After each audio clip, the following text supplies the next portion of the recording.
Merci, merci pour la méthode Coué. Je ne suis pas sûr que les deux jurys avaient des visions tellement différentes finalement des choses. Vous avez senti comme moi, enfin moi je fais en naïf comme vous, ce qui est peut-être pas plus mal. Moi j'avais un maître qui avait l'habitude de dire que en général on commençait à enseigner ce qu'on ne faisait plus. L'autre question que je vous pose, c'est est-ce que l'habit fait le moine? C'est moi j'ai eu de très bons cours sur le polytraumatisé par des gens qui n'avaient jamais mis un collier cervical. Ah bah on est bien d'accord, voilà. C'est bien. Mais à l'inverse, j'ai aussi d'excellents cours faits par du personnel non médical, mais parce qu'il s'était investi lourdement, on va dire, dans son auto-formation. Et donc, la question que je pose, finalement, c'est pour préparer les autres, c'est pas moi qui vais monopoliser la parole, c'est, premièrement, est-ce que, pour répondre à cette question, il ne faut pas tenir compte du niveau des apprenants? C'est peut-être pas les mêmes, pas forcément du formateur, mais celui des apprenants. Et d'autre part, est-ce que des apprenants expérimentés de terrain ont forcément la réponse à tout? Par exemple, qui sait pourquoi il faut mettre l'électrode rouge à droite? Je fais le naïf, hein, vous mettez un scope, vous mettez toujours l'électrode rouge à droite. Bien sûr. Ben, je pense qu'il n'y a pas beaucoup de gens qui savent répondre à cette question-là. Pourtant, c'est quelque chose qu'on fait tous les jours, usuellement. Voilà, donc voilà, je pose la question naïf, je laisse à ceux qui ont bien préparé la question le soin, pas de répondre à celle que je viens de poser, c'est un piège, mais d'une manière générale... Est-ce que c'est parce que chez Kickers, les chaussures Kickers, il n'y a pas un truc rouge en dessous, c'est pas pour ça à gauche? Ah, c'est ça, j'ai pas alors. C'est pas ça, je connais pas la réponse. L'électrode rouge à droite, tu mettras sous peine de grave sévices. Mais pourquoi on fait ça? Oh, ça m'a interpellé aussi longtemps. Hein. Pourquoi le bouche à bouche est une technique efficace? Pourquoi est-ce qu'on enseigne aux gens que finalement, quand on respire normalement, on fait rentrer de l'oxygène et on crache du gaz carbonique? Puis si quelqu'un ne respire plus, la première chose à faire, c'est de lui injecter son propre gaz carbonique. Enfin, je résume, hein, ce qu'il pourrait comprendre. Pour le tirer d'affaire. Et en plus, on a montré que ça marchait. Mais pourquoi les poissons ne peuvent pas faire de bouche à bouche? Voilà. Donc, je repose la question, c'est finalement... c'est quoi finalement, indépendamment de toutes les théories qui ont été faites, c'est quoi un bon enseignant de soins d'urgence? Alors ça, c'est l'objet d'un autre débat. C'est quoi un bon enseignant? C'est quoi un bon docteur? C'est quoi un bon patient? Alors là, c'est énorme. Néanmoins, nous, on est juste là pour répondre à la question de savoir si effectivement un enseignant, il doit avoir un niveau égal ou supérieur. Alors nous, on a dit oui. Quand vous posez la question de dire c'est pas l'enseignant auquel il faut, enfin c'est pas l'enseignant qui compte, c'est les formés. On est bien d'accord, c'est bien les formés dont on parle et que l'enseignant il va dépendre des formés et du groupe qu'il va avoir. Il y a une chose qu'on n'a pas évoquée pour les débats, mais la richesse du binôme de formateurs est indéniable dans le cadre de groupes qui sont des groupes en plus. Je ne sais pas qui vous formez, mais nous, on a des groupes qui sont hétérogènes, on a des groupes qui sont homogènes, où il n'y a que des docteurs, il n'y a que des infirmiers, mais on a aussi des groupes mixtes. Et je pense que la richesse de l'enseignement, c'est de pouvoir avoir un binôme qui travaille, mais ce binôme, il est aussi en lien avec quelles sont les qualifications des gens qu'on a en cours. J'insiste. On ne peut pas mettre en difficulté on peut pas mettre en difficulté des enseignants par rapport à des questions qu'on pourrait avoir, puisqu'on parle de pédagogie active, hein, j'insiste lourdement. Si on parle de démonstration, le débat est clos. On ne peut pas mettre en difficulté des enseignants par rapport à des questions que pourraient émettre les gens qui ont en formation. Je pense que ça, c'est vraiment pas bien du tout, quoi. Voilà. Allez-y, on est là pour ça. Allons-y, puis après j'espère qu'il y a des questions dans la salle. C'est justement pour lancer les questions. En 87, quand on a commencé à faire le BCLS à Épinal et puis la CLS, on s'est interrogé sur les diverses méthodes pédagogiques qui étaient utilisées par l'American Heart Association. Et à l'époque, c'était le mégacode, évidemment, qui était en vigueur. Le mégacode, c'est j'arrive le premier, je mâche, je ventile. Le deuxième arrive, il ventile. Le troisième arrive, il remplace le premier qui massait et qui commençait à se fatiguer.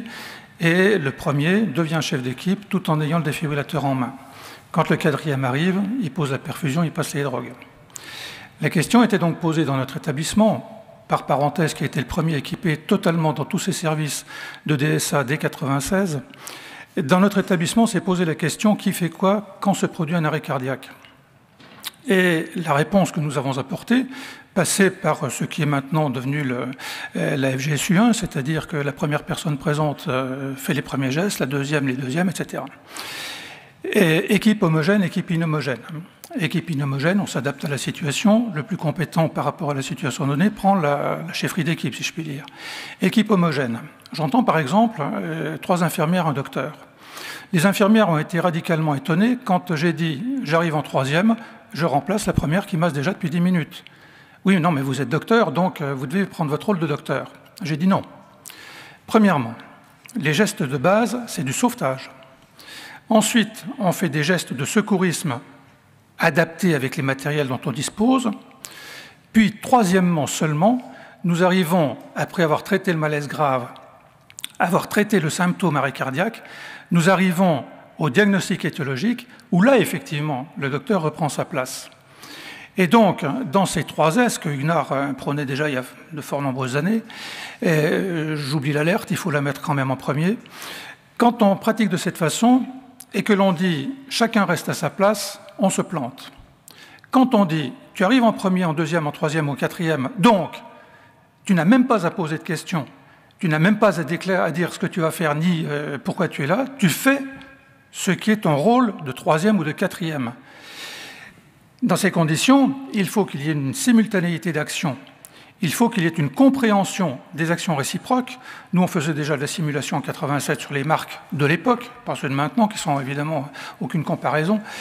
Et quand on fait ce genre de choses, groupe, catégorie professionnelle par catégorie professionnelle, l'interrogation que se pose chacune et chacun quand il arrive sur l'arrêt cardiaque est une perte de temps monstrueuse. Quand au contraire, les équipes radicalement inhomogènes, il y a aujourd'hui un docteur, une AS, une ASH, une infirmière, se rendent compte que tous peuvent agir conjointement, s'organiser et répondre en même pas 3 minutes 45, intubation, ventilateur branché, à une situation d'arrêt cardiaque. Je pense que quand on procède de cette façon, je me fiche pas mal que ce soit le brancardier qui m'apprenne à masser, s'il m'apprend à masser correctement. Si ensuite le brancardier me dit comment est-ce qu'on met le LUCA, comment est-ce qu'on fait de la compression mécanique, etc., là d'accord, on monte à un niveau au-dessus, mais c'est le même brancardier qui, lorsqu'il voudra faire une greffe à cœur arrêté sur le terrain, sera obligé de mettre en route le LUCA, parce que pendant ce temps-là, le médecin il s'occupera de discuter avec la famille pour le don d'organes. Alors voilà un petit peu la problématique. Je crois qu'on se rejoint tous sur des termes qui sont ceux de la performance. Tout à l'heure, le terme je ne dis pas déconnexion, je dis décontextualisation, etc., a été utilisé, mais ce terme, est-ce que ça n'est pas ce que nous appelons, nous, l'acculturation? C'est-à-dire que par rapport à une situation qui m'est connue, je suis désorganisé par rapport à cette situation, sous-entendu par l'enseignant, par peut-être une situation que j'ai rencontrée qui m'a laissé pantois, et je vais ensuite m'adapter en m'appropriant un certain nombre de connaissances et de compétences qu'un autre aura bien voulu me donner, ceci me permettant sur le plan technique, intellectuel et bien sûr social, de prendre une nouvelle fonction par rapport à celle que je n'étais pas capable de prendre auparavant. L'acculturation est aussi bien étatique, professionnelle et autres. Et quand on va parler de performance et quand on va parler d'évaluation, actuellement on insiste beaucoup, à juste titre, sur les évaluations médicales, sur les problèmes que nous avons nous en santé. Les milieux de l'industrie nous ont précédés depuis extrêmement longtemps avec 2 objectifs. D'une part, la performance qui doit être... J'étais hier à une réunion où des gens pratiquant la sécurité aérienne nous disaient « un avion, ça ne doit pas tomber, un avion, ça ne doit pas rencontrer un autre avion, et un avion, ça doit partir et arriver à l'heure ». Si nous comparons avec nos activités, on se rend compte que c'est exactement la même chose. Mais pour faire décoller un avion à l'heure, il faut que le bagagiste il ait fait son travail à l'heure.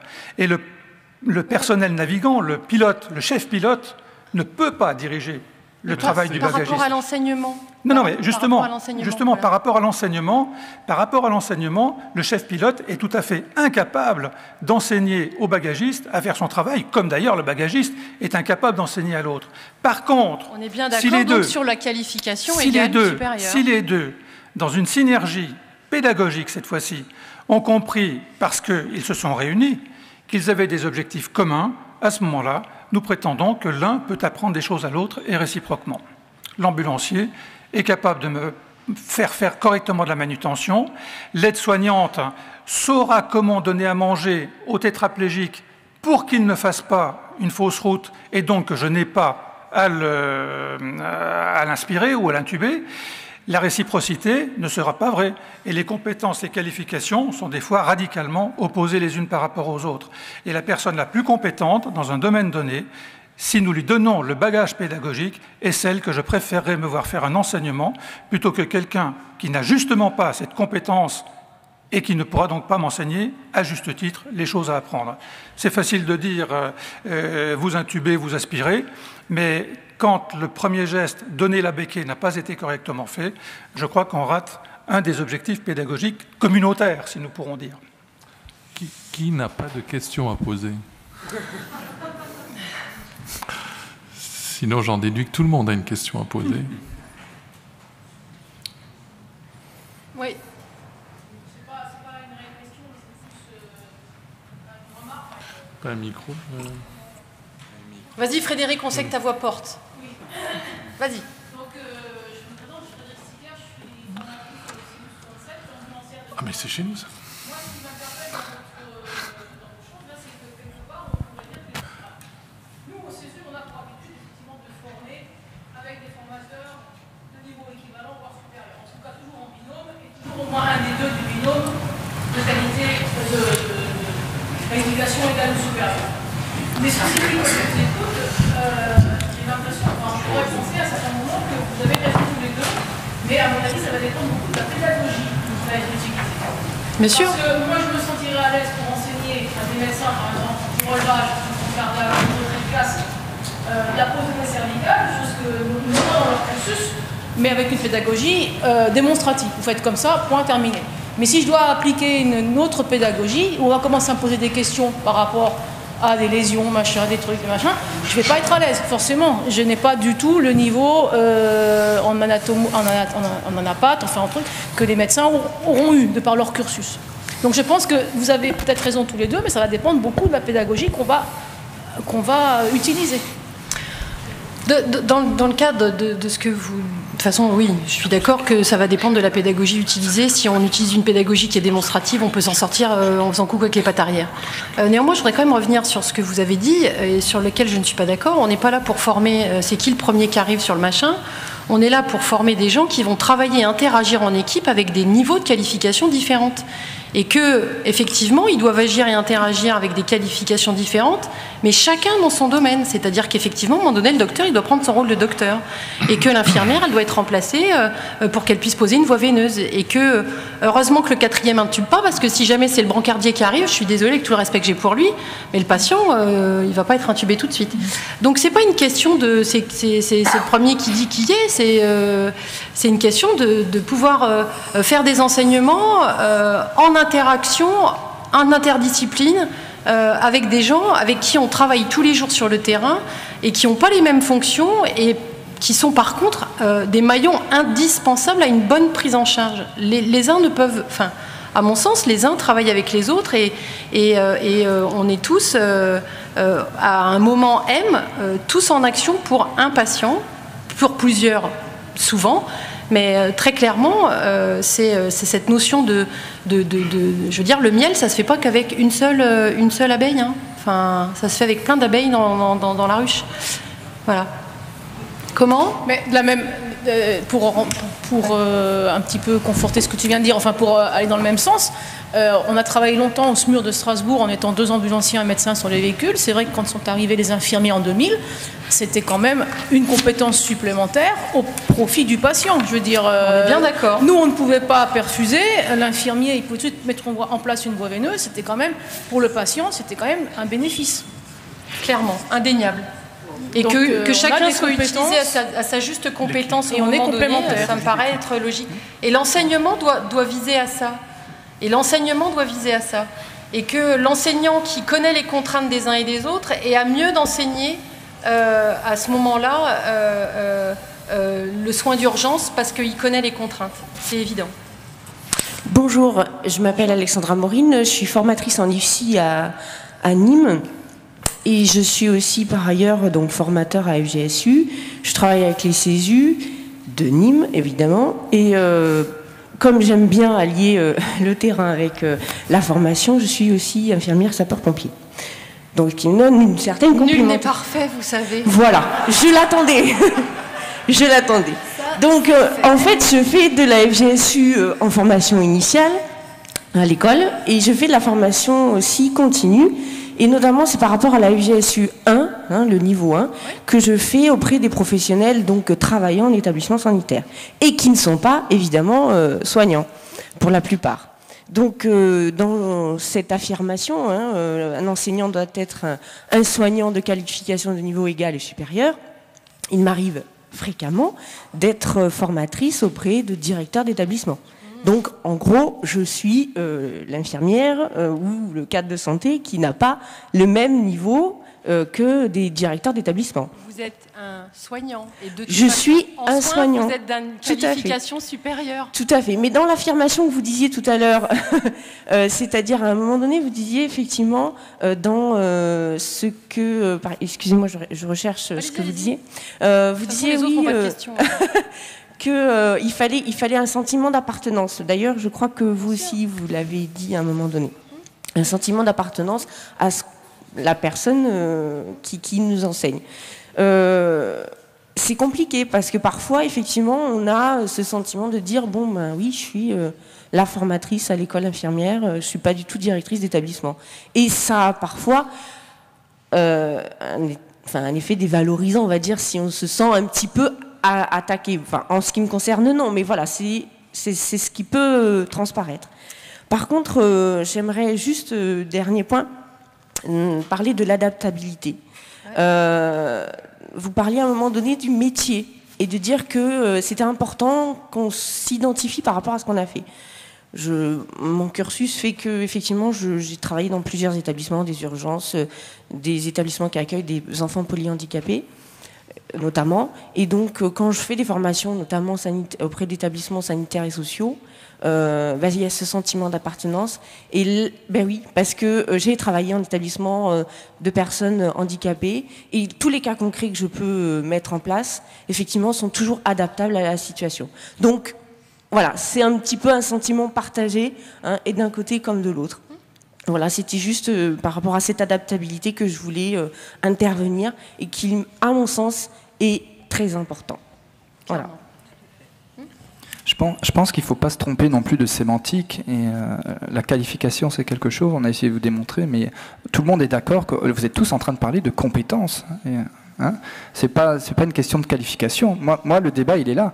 Et même nos détracteurs, ils ont parlé tout le long de leur exposé de compétences. Et évidemment, l'infirmier d'urgence est plus compétent qu'un infirmier de même profession, alors qu'ils ont la même qualification, ou même un ambulancier SMUR est plus compétent en relevage-brancardage que le médecin de service de néphrologie. Et la qualification est la même, c'est-à-dire qu'un infirmier a la même qualification qu'un infirmier, à part qu'au niveau des compétences, ce que les gens viennent chercher en formation, c'est bien le fait qu'ils aient une compétence en médecine d'urgence et que c'est bien là la spécificité qu'ils viennent chercher, que dans le savoir, alors dans tous les sens, procédural, machin, etc., enfin savoir-faire, savoir-être, c'est bien cette compétence-là qu'ils viennent chercher pour niveau de qualification équivalente. C'est-à-dire qu'on est bien en train de dire qu'un enseignant, un enseignant qui fait des soins d'urgence doit avoir le même niveau de qualification, c'est-à-dire qu'un infirmier peut faire cours à un infirmier égal ou supérieur, et que celui qui vient en formation vient chercher à acquérir une compétence supplémentaire. Voilà, c'est ça. Mais on parle exactement de la même chose, c'est-à-dire qu'à qualification égale, ce sera effectivement plus judicieux dans tous les apports de connaissances que vous ferez par rapport à la représentation que l'enseignant a de l'enseigner et que l'enseigné a de l'enseignant. Il faut aussi penser que quand vous avez un enseigné qui vient en formation, eh ben, quand il regarde qui il a en cours, ce qui fait votre crédibilité et qui fait que c'était justement, c'est le fait que vous soyez, un, de même niveau, puis deux, que vous soyez spécialiste de l'urgence. C'est le soin d'urgence qui crée le reste. Alors, il y a deux remarques là. Mais j'ai une petite question. Ça veut dire qu'un infirmier ne peut pas enseigner un psychiatre? C'est-à-dire, j'ai rien contre les psychiatres. Hein, non, mais les pauvres, depuis le début de la journée... J'allais me poser la question, par exemple, en IFSI, vous faites intervenir des psychologues, forcément, donc ils ne sont pas compétents pour faire la psychologie en IFSI. Rappelez-vous, si on suit le raisonnement, un qualifié de compétence, de qualification, pardon. Si on parle bien de qualification, c'est ce qu'Ismaël rappelait à l'instant. Non, mais je peux répondre si je le fais. Si on parle de qualification, un psychologue ne peut pas faire d'enseignement à une élève infirmière puisqu'il n'est pas de qualification infirmière. Moi, je pose une autre question, pédagogique. Vous êtes en train de faire une simulation de blessure dans une école lambda et vous dites aux élèves, voilà, je me suis coupé avec mon couteau. Et à ce moment-là, le petit gamin de 10 ans vous répond, ah ben ça, mon grand frère, quand il a pris son couteau dans le ventre la semaine dernière, c'est exactement ce qu'il avait. Qui est le plus compétent pour parler de la plaie à ce moment-là des deux? Et ça, c'est une question qui, au sens pédagogique, devient cruciale parce que notre savoir risque de devenir antipédagogique par rapport à la situation dans laquelle on se trouve. Sous-entendu, quel est le besoin de l'apprenant par rapport à la qualification de l'enseignant? C'est pas une histoire de contextualisation, comme j'ai compris tout à l'heure? Non. Alors, il y avait deux remarques là, et puis il y avait Yvon. Et une autre à notre. Oui. Bonjour. Bonjour. C'est là, on t'entend. Laurent Verrier, pardon, du CESU de Dijon. Là, j'entends qu'on compare beaucoup qualification et compétences.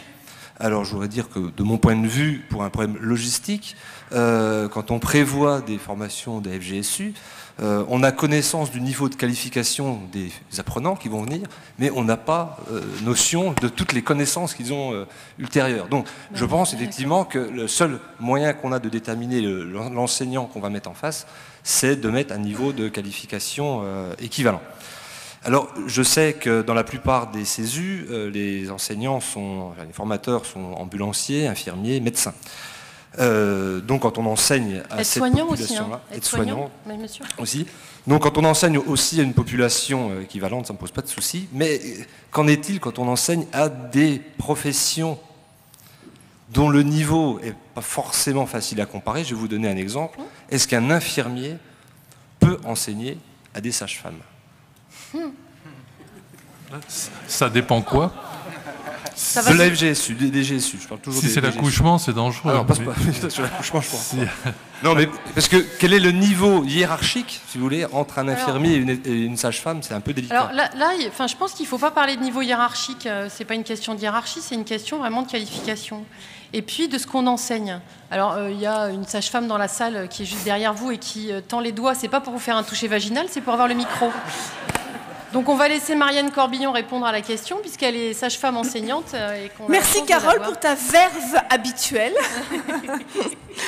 Oui, non, pour donner simplement une ébauche de réponse, pour ce qui concerne donc mon point de vue, oui, un infirmier peut tout à fait enseigner à des sages-femmes parce que si nous parlons là encore du contexte de l'urgence et donc de la situation préhospitalière en particulier, eh bien les sages-femmes ont des tas de choses à apprendre pour ce qui est justement d'appliquer et de transférer, puisque c'était le sujet encore de relance de ce matin, de transférer leurs connaissances, y compris pour l'accouchement. Et qu'elles ont aussi possible, je dis elles, mais ils, parce qu'il y a aussi des hommes. Et pour ce qui est bien sûr des gestes aux soins d'urgence, bien entendu que des infirmiers peuvent, là encore, transmettre ce genre d'enseignement, enfin plutôt enseigner, parce que nous avons affaire à des professionnels de médecine d'urgence et que les sages-femmes ne sont pas des professionnels de médecine d'urgence, dans leur exercice en tout cas, et leur qualification première. Il y a une question à... Il y avait Yvon. Juste pour répondre à ma collègue, ma question n'était pas tellement dans le sens des connaissances. C'est plutôt dans un ressenti. On a vu les gens qui nous ont exposé qu'il fallait que les gens se sentent en accord avec l'enseignant, se sentent en appartenance au même groupe. Je veux dire que de là où je viens, les sages-femmes ne se sentent pas du tout en appartenance au même groupe que les infirmiers. Régulièrement, la réflexion est nous sommes d'une profession médicale, vous êtes une profession paramédicale. Mais c'était dans ce sens-là surtout ma question, dans le sens d'appartenance à la même catégorie. Dans les...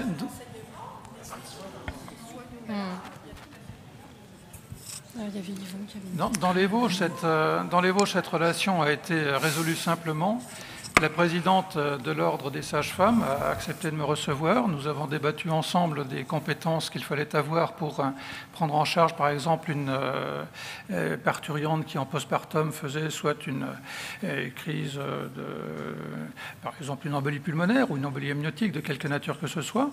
Et donc, il a été convenu que les compétences urgentistes seraient effectivement enseignées aux sages-femmes, même si une infirmière d'urgence n'est qu'une infirmière, entre guillemets, dans la terminologie française, alors que la sage-femme appartient au monde médical, et la compétence de l'une a été utilisée pour enseigner aux autres. Ça veut dire que, et c'est là où le débat est plus sémantique que pratique. Est-ce que nous devons, en France, continuer à avoir un système qui ne comprend que par la qualification la compétence? Ou bien est-ce que nous devons, si vous passez là à quelques kilomètres, il y a le Rhin, si vous passez la frontière du Rhin et que dans une faculté on dit mais telle personne à tel endroit a développé un système absolument extraordinaire de soins, cette personne elle n'est pas professeure, cette personne elle n'a aucune compétence pédagogique, cette personne sait pratiquer une technique dont elle a quasiment l'exclusivité, cette personne vient enseigner dans notre faculté. C'est ça la réalité des choses. Parce qu'elle a l'expertise dans son domaine. A-t-elle la qualification? Elle n'a pas le titre. Nous sommes bien d'accord. L'ambulancier est expert dans son domaine de manutention. Oh, il est expert dans bien d'autres domaines que ça. Et il va m'apprendre. C'est évident. Ouais. Mais c'est là où l'analyse... Là, on est en train de parler de soins d'urgence. Alors, si les soins d'urgence, c'est la mise en lien de plusieurs compétences, de plusieurs qualifications pour qu'effectivement un patient puisse être pris en charge de façon synergique avec tout ça. C'est de ça dont on parle. Hein. On ne parle pas d'autre chose. On n'est pas en train de parler de mathématiques, etc. On est en train de parler de soins d'urgence. Et ce, pour toutes les catégories professionnelles qui participent aux soins d'urgence. Alors, est-ce qu'une infirmière peut effectivement faire cours à un directeur? La réponse est clairement oui, parce que sur le plan de sa compétence, elle est de toute façon une soignante. Et qu'on est dans le soin d'urgence. On n'est pas là en train de faire des formations pour que les uns travaillent indépendamment les uns des autres. On est là pour qu'effectivement, il y ait une synergie dans les prises en charge. Cette synergie, elle passe d'abord par... Alors vous allez dire que je radote, mais c'est pas grave. Elle passe par le fait que ce soit des professionnels en exercice, et puis 2, par le fait que le message, l'enseignement, l'apprentissage passera mieux s'il y a un niveau égal ou supérieur. C'est-à-dire que si on est capable de se projeter, on n'est pas en train de faire là le procès des différentes pédagogies diverses ou variées, c'est que en plus, celui qui vient en cours soit capable de se projeter dans celui qu'il a en cours. Je veux dire, on a tous vécu un jour ou l'autre le modèle de rôle, et je pense qu'il faut pas qu'on oublie ça. Ça fait partie des choses qui sont des objectifs cachés dans les formations, et qu'il faut qu'on ait vraiment ça en tête.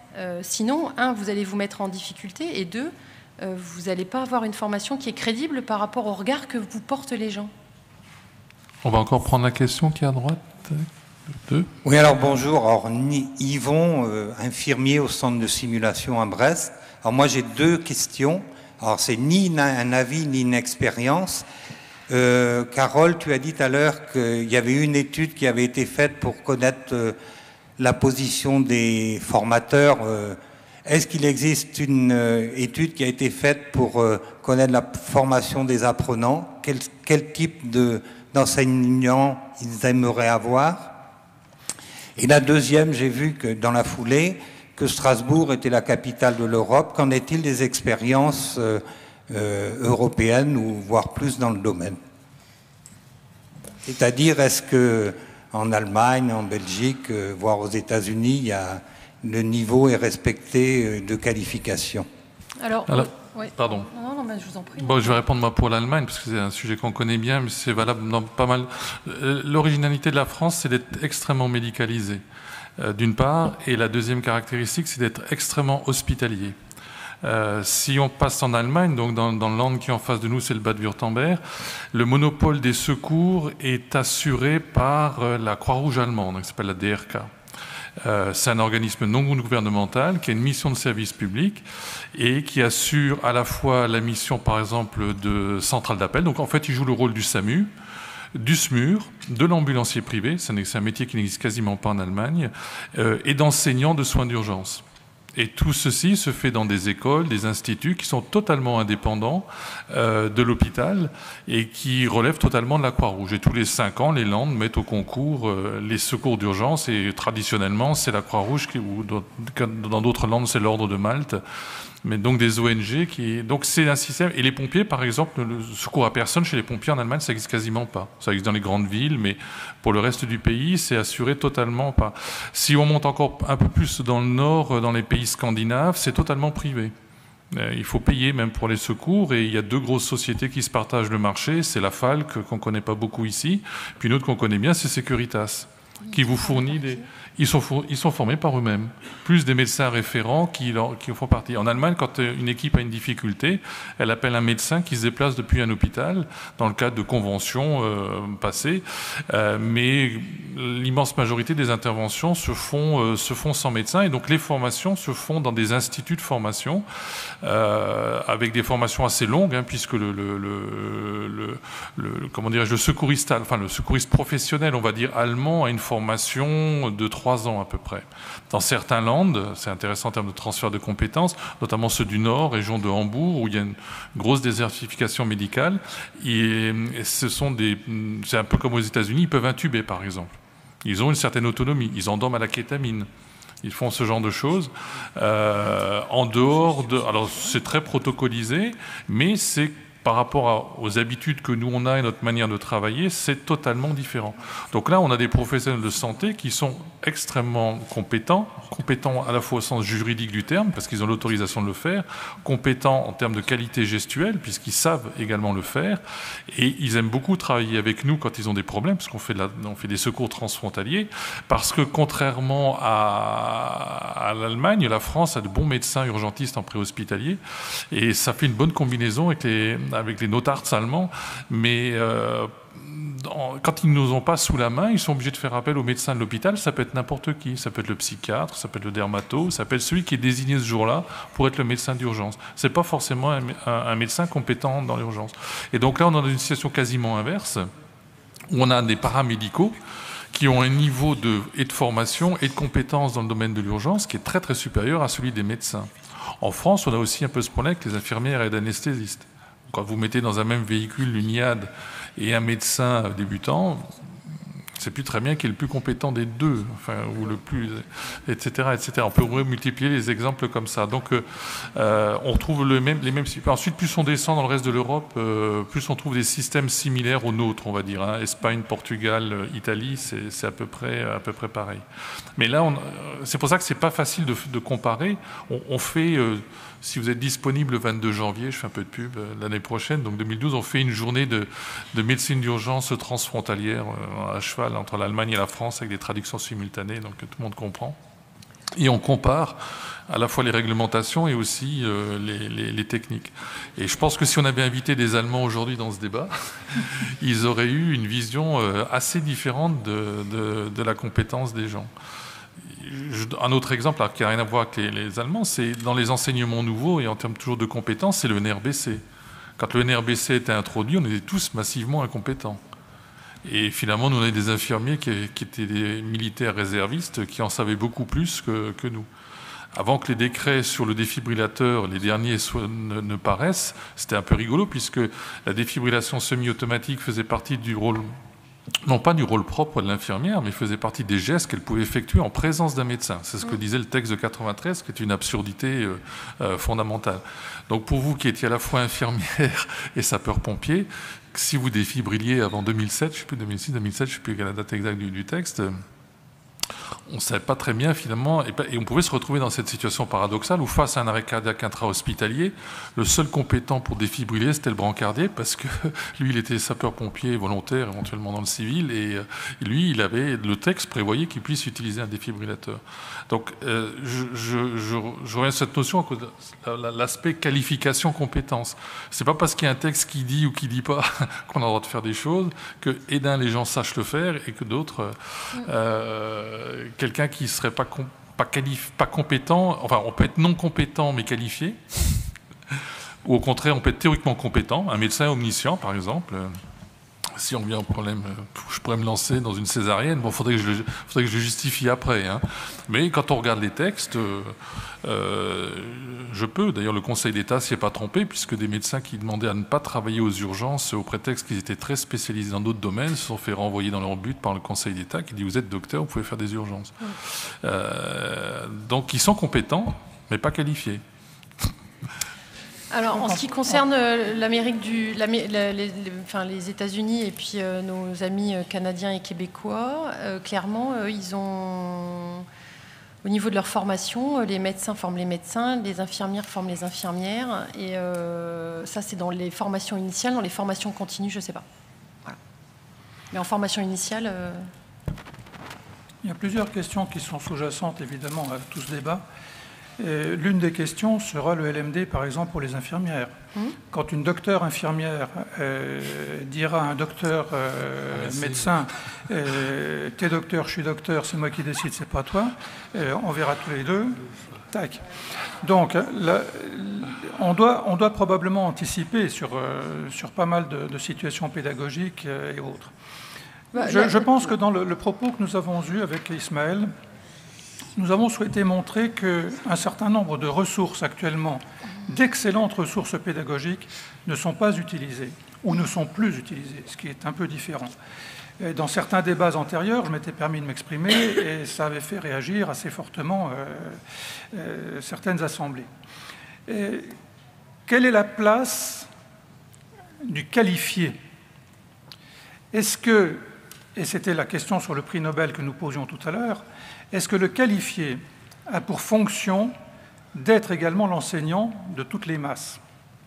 Ou bien est-ce que le qualifié n'est-il pas celui qui va détecter, qui va faire la synthèse et qui va formaliser les concepts dont un certain nombre de gens compétents pour le faire et à qui ce qualifié aura peut-être enseigné des méthodes pédagogiques qui lui sont propres, ou bien qui, de leur côté, auront été apprendre certaines compétences pédagogiques.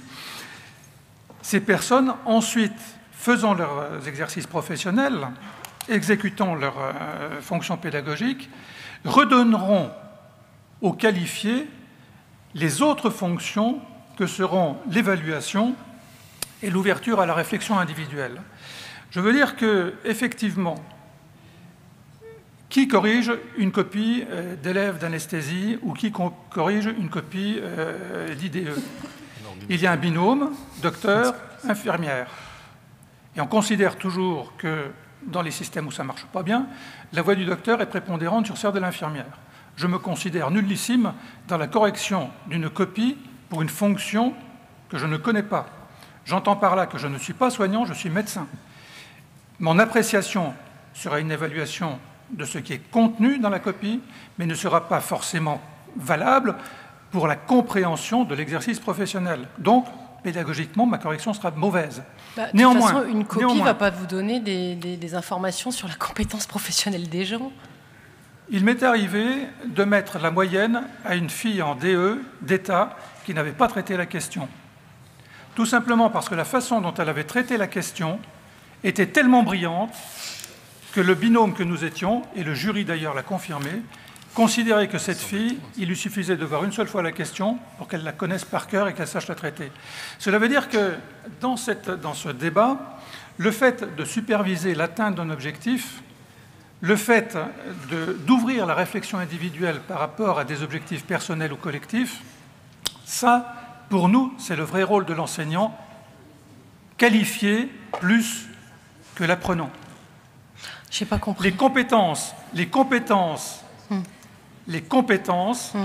des enseignants qui ne sont pas forcément des qualifiés aident, elles, à ouvrir la formation d'une masse de personnes que, dans l'état actuel des textes, nous ne pourrons pas résoudre. Si nous souhaitons, à travers la GSU, ne former que les gens qui ont une compétence sanitaire, d'accord, on y arrivera dans quelques années, quelques dizaines d'années. Mais si on veut former, et si on veut, par l'exemplarité, être beaucoup plus largement ouvert, les seuls qualifiés actuels ne pourront pas, malheureusement, faire passer leur enseignement. Voilà, c'est ça le débat. Okay, on va peut-être s'arrêter là parce qu'à 18h, il y a l'Assemblée générale de l'ANSESU, c'est dans un quart d'heure, pour continuer ce débat tout à fait passionnant, savoir si le... Merci pour les orateurs qui sont intervenus pour nous présenter le sujet. Et puis, vous pouvez le continuer dans une Windstube alsacienne, ça aide aussi à animer les débats.